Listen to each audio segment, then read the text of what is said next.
চলুন জেনে নেই ভারতের গোপন দুর্বলতা। ভারত বাংলাদেশ কেন কোনো দেশের সাথেই সরাসরি সামরিক যুদ্ধে জড়াতে পারবে না।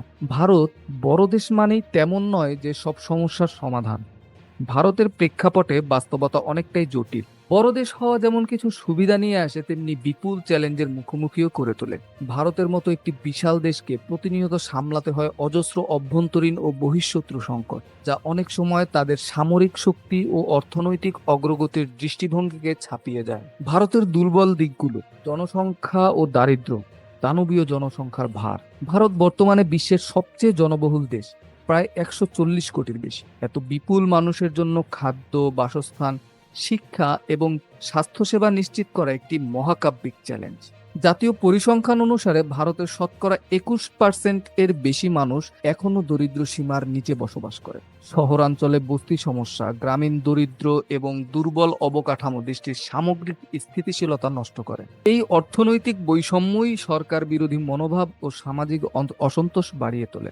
যুদ্ধের মতো ব্যয়বহুল উদ্যোগ এই চাপকে বহুগুণে বাড়িয়ে দিতে পারে।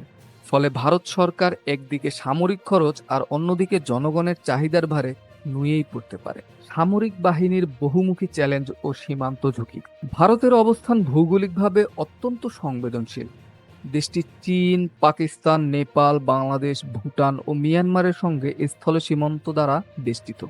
এই দেশগুলোর একটিও তাদের বন্ধু দেশ নয়, যাদের সবার সাথেই ভারতের একটি সংঘর্ষপূর্ণ আচরণ। চীন ও পাকিস্তান দুটি পরমাণু শক্তিধর প্রতিপক্ষ, যাদের সঙ্গে ভারতের সম্পর্ক সবসময় উত্তেজনাপূর্ণ। প্রকৃত নিয়ন্ত্রণ রেখা LAC এবং যুদ্ধবিরতির রেখা LOC তে প্রায়ই সংঘর্ষ হয়। বাংলাদেশের সঙ্গে যুদ্ধ লাগলে পাকিস্তান কাশ্মীর হামলার চেষ্টা করতে পারে এবং চীন হয়তো অরুণাচল প্রদেশে আক্রমণের ঝুঁকি সৃষ্টি করতে পারে। এই দুই ফ্রন্ট যুদ্ধ ভারতের জন্য এক দুঃস্বপ্ন। অভ্যন্তরীণ বিশৃঙ্খলা, বিভাজনের রাজনীতি ও বিচ্ছিন্নতাবাদ। ভারতের বহু রাজ্যে বহু বছর ধরে বিচ্ছিন্নতাবাদী আন্দোলন চলছে। কাশ্মীর, যেখানে সেনা মোতায়েন থাকা সত্ত্বেও বিচ্ছিন্নতাবাদী মনোভাব অব্যাহত। নাগাল্যান্ড, মণিপুর, মিজোরাম, আসাম। উত্তর পূর্বাঞ্চলে বিচ্ছিন্নতাবাদ ও জাতিগত সহিংসতা এক প্রজন্ম থেকে আরেক প্রজন্ম চলছে। পাঞ্জাব, খালিস্তান আন্দোলন এখনো ভারতের জন্য নিরাপত্তার ঝুঁকি। যুদ্ধ লাগলে এই অঞ্চলগুলোতে অস্ত্রধারীরা নতুন করে সক্রিয় হয়ে উঠতে পারে এবং ভারত থেকে বিচ্ছিন্ন হতে পারে, যা ভারতীয় নিরাপত্তা ব্যবস্থাকে দুর্বল করে দেবে। অর্থনৈতিক সংকট, যুদ্ধ মানেই অগ্রগতির মৃত্যু। ভারতীয় অর্থনীতি এখনো একটি উদীয়মান অর্থনীতি, যেখানে বিপুল বিনিয়োগ ও অবকাঠামোগত উন্নয়ন দরকার।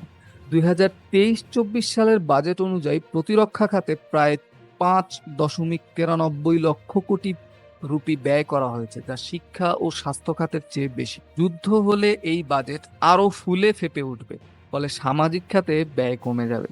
যুদ্ধ মানেই বিনিয়োগকারীদের আস্থা হ্রাস, রুপির পতন, শেয়ার বাজারে ধস, আমদানি রপ্তানিতে ব্যাঘাত। এই পরিস্থিতিতে গরিব ও মধ্যবিত্ত মানুষের জীবন দুর্বিষহ হয়ে উঠবে। আন্তর্জাতিক চাপ ও কূটনৈতিক বিচ্ছিন্নতা।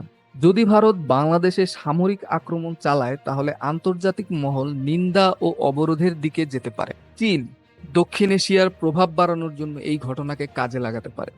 মার্কিন যুক্তরাষ্ট্র এবং ইউরোপীয় ইউনিয়ন মানবাধিকার লঙ্ঘনের অভিযোগ তুলে নিষেধাজ্ঞা আরোপ করতে পারেন। রাশিয়া যেহেতু ভারতের মিত্র, তবু তারাও চাইবে না দক্ষিণ এশিয়ার স্থিতিশীলতা নষ্ট হোক।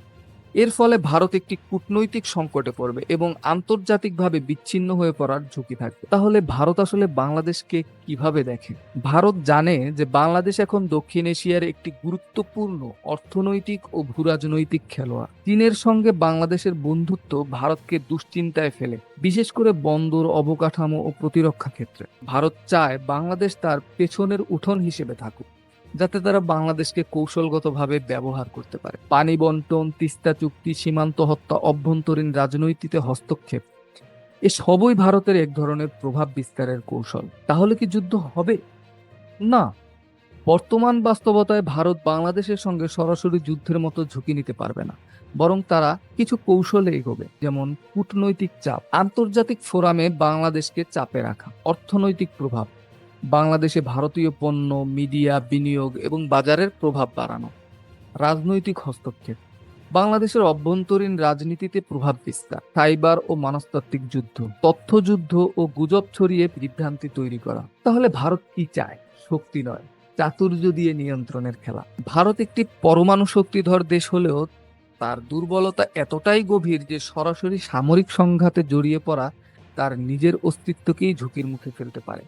বাংলাদেশের মতো একটি কৌশলগত প্রতিবেশীকে তারা আক্রমণ করার চেয়ে নিয়ন্ত্রণে রাখার কৌশলেই বেশি বিশ্বাস। আপনার কি মতামত? অবশ্যই কমেন্টে জানাতে ভুলবেন না। যারা আমাদের চ্যানেলে নতুন তারা অবশ্যই চ্যানেলটি সাবস্ক্রাইব করে দিবেন এবং প্রতিবেদনটি ভালো লাগলে শেয়ার করে দিবেন। ধন্যবাদ।